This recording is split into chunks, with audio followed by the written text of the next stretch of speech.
होनी चाहिए। इसकी लड़ाई अब होगी। ये तो भाजपा वाला बोल रहे हैं कि सब जाति कार्ड खेला जा रहा है, सब कुछ नहीं होगा, सब सर्वे निकाला जा रहा है। खेलो कहते होते पिछड़ा के बेटे हैं, माँ गंगे ने बुलाया है भारत में खेलो। हाँ, तो पिछड़ा की भागीदारी दो कैबिनेट सेक्रेटरी में, कितने दिए होते पिछड़ा लोग। मोदी बोलते अब उसको कास्ट से दिक्कत है। मुझे ये बताइए भाई साहब, जब जात बनाने में आपको दिक्कत नहीं हुई, जात के नाम पे आप शादी करते हैं उसमें आपको दिक्कत नहीं हुई, जात के नाम पे आपने मलाइयाँ खाई उससे आपको दिक्कत नहीं हुई, जात गिनवाने में क्या कष्ट है? लोग तो बोल रहे कि जात के नाम पे नीतीश जी बांट रहे हैं। तुम कितने % हो ब्राह्मण, तुम कितने % हो ये भूमिहार, कायस्थ और राजपूत, जो तुमने पूरे सिस्टम को कब्जा कर रखा है। किस हिसाब से कब्जा किया भाई? बताओ कितना मंदिर है देश में भाई, और मंदिर में कितनी संपत्ति है, उस संपत्ति पे SC ST OBC माइनॉरिटी का क्या अधिकार है? वह पुजारी क्यों नहीं है? SC ST OBC माइनॉरिटी आज लाश जलाने पर क्यों मजबूर है? गटर में उतरने को क्यों मजबूर है? वह आज भी सफाई कर्मी क्यों है? वह आज भी मजदूर क्यों है? उसके पास जमीन नहीं है, उसके पास रोजगार नहीं है, उसके पास मकान नहीं है। किसकी गलती है? इस जात की गलती है। हो जाती आरक्षण हमें नहीं चाहिए भाई, रख लो तुम अपना आरक्षण, है ना। आरक्षण इसलिए क्योंकि आज भी मैंने बताया पहले भी, मीडिया में, कॉलेज में, यूनिवर्सिटी में, जुडिशियरी में, ब्यूरोक्रेसी में, कैबिनेट सेक्रेटरी में, स्पोर्ट में, कल्चर में आज भी बहुजन समाज के लोग नहीं है, मतलब SC ST OBC माइनॉरिटी के लोग नहीं है। कोर्ट कचहरी से लेकर सारा चीज में हर जगह पे नारा था जगदेव बाबू का, याद कीजिए आप, बोल निवासी बोल मूल निवासी है 85% मूल निवासी को तुमने जो है 90% को 3% एसेट पे कब्जा दिया।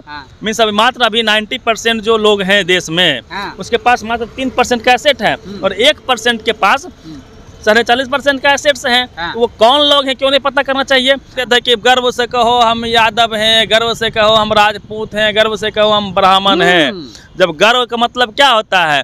गर्व मतलब कि हमारी संख्या, हमारा अस्तित्व तगड़ा है ना। नीतीश जी जातीय जनगणना जो है रिजल्ट जारी कर दिए, ठीक है, क्या इमीडिएट एक्शन नहीं लेना चाहिए? जिसकी जितनी संख्या है उतनी बिल्कुल नहीं लेंगे नीतीश बाबू, लालू प्रसाद यादव जी। यदि आप पॉलिटिकल लाभ लेंगे सिर्फ सीट देने के लिए तो आपका विरोध होगा। जितना बहुजन समाज का लोग है वो जग गया है, उसको पता चल गया है कि हम 85% है, लेकिन जो पावर सेंटर है उसमें हम लोग नहीं है। उस सड़कों पे आएंगे, आपको मजबूरी में देना पड़ेगा, नहीं तब की सरकार गिर जाएगी और नया कोई जो इसको लागू करेगा वो आएगा, क्योंकि संख्या सबकी पता होगी। बिहार में जातिगत जनगणना का जो है लिस्ट जारी हो चुका है, यानी रिजल्ट जारी हो चुका है, और इसके बीच में सियासी घमासान के साथ साथ जो है जातिगत घमासान भी चल रहा है।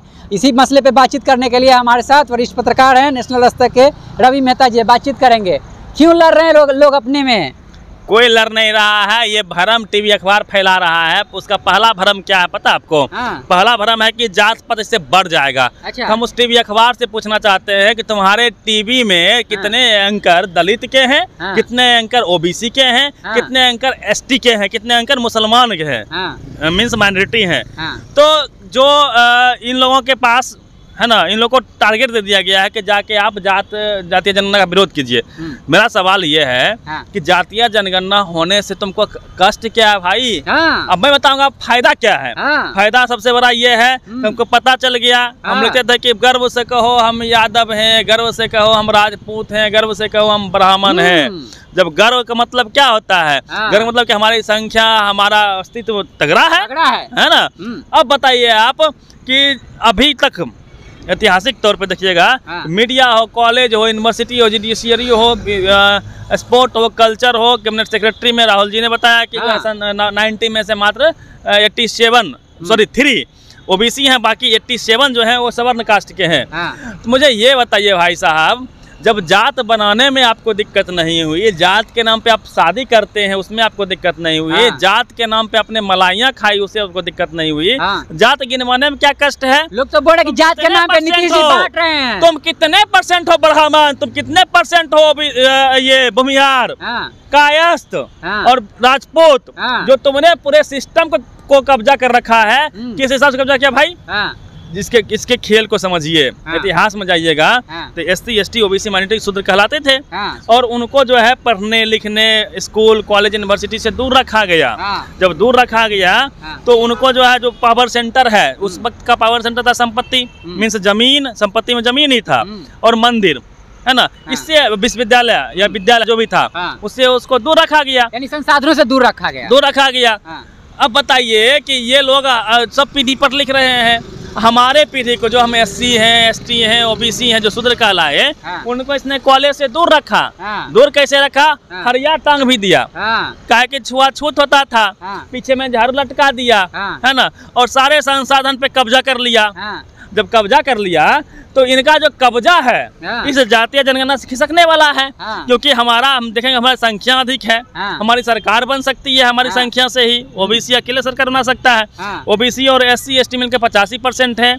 नारा था जगदेव बाबू का, याद कीजिए आप, बोल निवासी बोल मूल निवासी है 85% मूल निवासी को तुमने जो है 90% को 3% एसेट पे कब्जा दिया। मीन्स अभी मात्र अभी 90% जो लोग हैं देश में उसके पास मात्र 3% का एसेट है और 1% के पास 40.5% का एसेट्स हैं। वो कौन लोग हैं क्यों नहीं पता करना चाहिए। जाति के नाम पे इस देश में गुंडाई हुई है, जाति के नाम पे इस देश में लोगों को पीछे रखा गया है, पावर सेंटर से दूर रखा गया है, जाति के नाम पे इस देश में लोगों को लाश जलाने को मजबूर किया गया है, सफाई करने को मजबूर किया गया है। हम मजदूर लोग बिल्डिंग बनाएंगे, हम ये जो सड़कें चकाचक दिख रही है ना आपको, ये बनाएंगे हम, है ना, हर चीज बनाएंगे हम, लेकिन हमको क्या मिला? हमको एक आज रोजी रोटी रोजगार नहीं मिल रहा है इस देश में। बताइए आप, 29% लोगों के पास आज भी जमीन नहीं है, मकान नहीं है, वो लोग शिक्षा से दूर है, स्कूल से दूर है, कॉलेज से दूर है। कौन लोग हैं वो? सिर्फ जाति के नाम पे इन लोगों को बर्बाद कर दिया गया। सुनिए ना, ये भी तो बोला जा रहा है कि जाति के आधार पे जो आरक्षण भी तो दिया गया। हाँ, आरक्षण क्यों दिया गया? हमको नहीं चाहिए आरक्षण, हम सारा एसेट्स में बराबर का अधिकार दे दो। बाबा साहब को मजबूरी में आरक्षण देना पड़ गया, क्योंकि बाबा साहब ने रीड किया कि जाति के नाम पे इस देश में SC ST OBC माइनॉरिटी जो शूद्र कहलाए उसको एसेट्स में जगह नहीं दिया गया, पावर सेंटर में जगह नहीं दिया गया, उसे भागीदारी कैसे बने उसको लेके बाबा साहब ने आरक्षण दिया मजबूरी में। पुनः पैक्ट भी लागू करना मैं बता रहा हूँ ना मैं आपको कि यदि इस देश में आजादी के बाद सभी लोगों की सबकी कैलकुलेशन होता, सबको जमीन बराबर में बांट दिया गया होता, सबकी जो है संपत्ति में बराबर का अधिकार दे दिया गया होता, यदि देने की बात हो जाती, आरक्षण हमें नहीं चाहिए भाई, रख लो तुम अपना आरक्षण, है ना। आरक्षण इसलिए क्योंकि आज भी मैंने बताया पहले भी, मीडिया में, कॉलेज में, यूनिवर्सिटी में, जुडिशियरी में, ब्यूरोक्रेसी में, कैबिनेट सेक्रेटरी में, स्पोर्ट में, कल्चर में आज भी बहुजन समाज के लोग नहीं है, मतलब SC ST OBC माइनॉरिटी के लोग नहीं है। कोर्ट कचहरी से लेकर सारा चीज में हर जगह पे, पटना हाई कोर्ट है बगल में, दिखा दीजिएगा आप, उसमें 44 जज हैं, 44 में से 42 जज जो है सवर्ण कास्ट के हैं। कॉलेजियम सिस्टम की वजह से इस देश को पंगु बना के रखा गया। हमारे लोगों के साथ कितना दुर्व्यवहार हुआ है, आप कल्पना नहीं कर सकते हैं। शुक्र मनाइए, अभी हमारी पहली या दूसरी पीढ़ी पढ़ रही है, चौथी, पांचवी, छठी, सातवीं, 8वीं पीढ़ी जब पड़ जाएगी ना, छीन के लेगी आपको हर जगह पे भागीदारी। नीतीश जी को और लालू जी को, उनके बेटे तेजस्वी यादव को धन्यवाद देते हैं कि आपने साहस किया, आपने जातीय जनगणना करवाया, और जातीय जनगणना के हिसाब से अब आगे की बात भागीदारी की होनी चाहिए, भाजपा वाले आरक्षण बढ़ोतरी की होनी चाहिए। 63% यदि OBC है, 63% हर एसेट्स पे OBC का अधिकार होना चाहिए। 20% यदि जनसंख्या है SC ST की, तो उनकी भागीदारी हर सेक्टर में 20% होनी चाहिए। इसकी लड़ाई अब होगी। ये तो भाजपा वाला बोल रहे हैं कि सब जाति कार्ड खेला जा रहा है, सब कुछ नहीं होगा, सब सर्वे निकाला जा रहा है। कहते होती पिछड़ा के बेटे हैं, माँ गंगे ने बुलाया है, भारत में खेलो। हाँ, तो पिछड़ा की भागीदारी दो कैबिनेट सेक्रेटरी में, कितने दिए होते पिछड़ा लोग। मोदी बोलते, अब उसको कास्ट से दिक्कत है। किसको कास्ट से दिक्कत है? जो कहता है गर्व से कि हम द्विवेदी हैं, त्रिवेदी हैं, त्रिपाठी हैं, दीक्षित हैं, शुक्ला हैं, उपाध्याय है, उसको दिक्कत है। और कहता है हम गर्व से हैं, तो दिक्कत क्या है भाई? बेटी की शादी करोगे तो गर्व से जाति खोजोगे, लेकिन जब मुसलमान से लड़ने की बात आएगी तो सब SC ST OBC सब हिंदू बन जाओ, हिंदू राष्ट्र इनको चाहिए, तो बराबर अधिकार दे दो ना। हिंदू राष्ट्र बना देंगे हम, 1 सेकेंड में OBC वाला हिंदू राष्ट्र बना देगा, यदि OBC की और SC ST की जो आबादी है उसके हिसाब से देश में भागीदारी हो जाए। वहाँ तो आप नहीं बोलेंगे। जी लागू करेंगे। बताओ कितना मंदिर है देश में भाई, और मंदिर में कितनी संपत्ति है, उस संपत्ति पे SC ST OBC माइनॉरिटी का क्या अधिकार है? वह पुजारी क्यों नहीं है? SC ST OBC माइनॉरिटी आज लाश जलाने पर क्यों मजबूर है? गटर में उतरने को क्यों मजबूर है? वह आज भी सफाई कर्मी क्यों है? वह आज भी मजदूर क्यों है? उसके पास जमीन नहीं है, उसके पास रोजगार नहीं है, उसके पास मकान नहीं है। किसकी गलती है? इस जात की गलती है। और जात किसने बनाई? जात बनाई ब्राह्मणों ने। और बता दिया कि जो है वेद कुरान माध्यम जो भी आपका जो है धर्म ग्रंथ है उसके माध्यम से सबके मन मस्तिष्क को सेट कर दिया कि हम इस जात के हैं, छोटे हैं, बड़े। वही लोग बोलते हैं कि अब जात पात कोई नहीं लेके चलता है। मैं बता रहा हूँ ना, कोई नहीं लेके चलता है भाई। बाप बताइए ना हमको, ब्राह्मण कहता है सम्राट चौधरी कि ब्राह्मण श्रेष्ठ है, मुंह से पैदा हुआ इसलिए श्रेष्ठ है क्या? क्या है उसके पास? जन्म से वो क्या पढ़ा लिखा होता है? पढ़ना लिखना पड़ता है भाई साहब। यदि ब्राह्मण नहीं पढ़ा लिखा है तो क्या वो अपने पीछे जो है हलखोर लिखेगा? क्या अपने पीछे राम लिखेगा? क्या अपने पीछे मांझी पासवान लिखेगा? नहीं लिखेगा। और हम पढ़ लिख क्या अपने पीछे पंडित लिख सकते हैं? नहीं लिखने देगा, मार हो जाएगी। तो हम बोल रहे हैं कि यदि इस देश को बेहतर बनाना है, अच्छा समृद्ध बनाना है, तो आपको सबको भागीदारी देनी पड़ेगी। नहीं देंगे तो हम छीन के लेंगे। जातीय जनगणना इसमें एक मजबूत कड़ी के तौर पे, ऐतिहासिक तौर पे उभरी है। और नीतीश कुमार और तेजस्वी यादव का नाम स्वर्णिम अक्षरों में लिखा जाएगा कि इन्होंने अपने कार्यकाल में जातीय जनगणना करवाई है। जिसको कष्ट हो रहा है भाई साहब, जो सवर्ण है, जो सवर्ण है, जो कायस्थ हैं, जो भूमिहार हैं, जो ब्राह्मण हैं, जो राजपूत हैं, उनसे मेरा अपील है, उनसे मेरा चैलेंज है कि आप अपनी एक पीढ़ी को क्या कीजिए, जो दलित की जिंदगी है उस जिंदगी को आप जी के बताइए। फिर बताइए कि यह धर्म, यह वर्ण व्यवस्था, यह जात पात आपने जो बनाई है कितना उचित है। इसके एक पीढ़ी को आप गला में हरिया बांध दीजिए, पीछे में धड़ अटकाइए, जमीन मत दीजिए। नदी नाले के किनारे गंदे शरीर है ना पटना में भाई, वही बात आ गया ना। उनको वहाँ पे जीने को मजबूर कीजिए, मात्र एक पीढ़ी वो जी के बताए।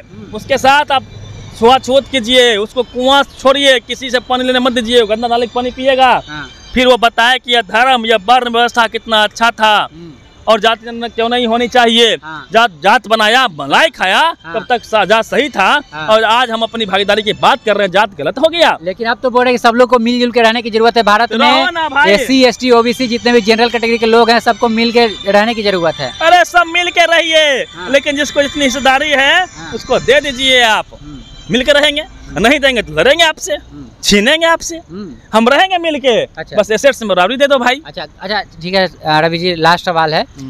नीतीश जी जातीय जनगणना जो है रिजल्ट जारी कर दिए, ठीक है, क्या इमीडिएट एक्शन नहीं लेना चाहिए? जिसकी जितनी संख्या है उतनी बिल्कुल नहीं लेंगे नीतीश बाबू, लालू प्रसाद यादव जी। यदि आप पॉलिटिकल लाभ लेंगे सिर्फ सीट देने के लिए तो आपका विरोध होगा। जितना बहुजन समाज का लोग है वो जग गया है, उसको पता चल गया है कि हम 85% है, लेकिन जो पावर सेंटर है उसमें हम लोग नहीं है। उस सड़कों पे आएंगे, आपको मजबूरी में देना पड़ेगा, नहीं तो आपकी सरकार गिर जाएगी और नया कोई जो इसको लागू करेगा वो आएगा। क्योंकि संख्या सबकी पता होगी, 2% है कुर्मी, उसके नेता है नीतीश कुमार जी, वो आज राज में है। 2% कैसे राज करेंगे भाई? आप 2% हमको पहुंचाइए मीडिया में, कॉलेज में, यूनिवर्सिटी में, ब्यूरोक्रेसी में, स्पोर्ट में, हर जगह।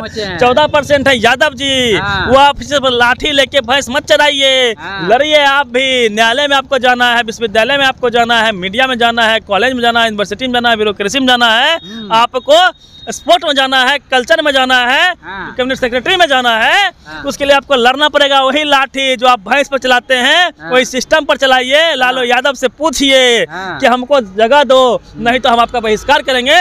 सरकार तभी चलेगी जब जिसकी जितनी हिस्सेदारी उसकी उतनी भागीदारी की बात होगी। जो कोई करेगा वो राज करेगा, नहीं तो उसको राजगद्दी से नीचे उतार दिया जाएगा। चलिए, राजगद्दी से जो है नीचे उतार दिया जाएगा। अगर जातिगत जनगणना के बाद जो है रिजल्ट आया है, आंकड़े आए हैं, उसके बाद अगर नीतीश जी अगर सिर्फ पॉलिटिकल लाभ लेते हैं तो रवि जी का ऐसा कहना है कि जिस गद्दी पे भी बैठे हुए हैं उस गद्दी से तुरंत उतार दिया जाएगा। क्योंकि अब जितना जो बहुजन समाज के लोग हैं जाग चुके हैं। बहरहाल आपकी अपनी प्रतिक्रिया लिखिएगा। फेसबुक पेज पे देख रहे हैं, पेज को फॉलो कीजिएगा, वीडियो को शेयर कीजिएगा, यूट्यूब पे देख रहे हैं, चैनल सब्सक्राइब कीजिएगा। बहुत बहुत धन्यवाद।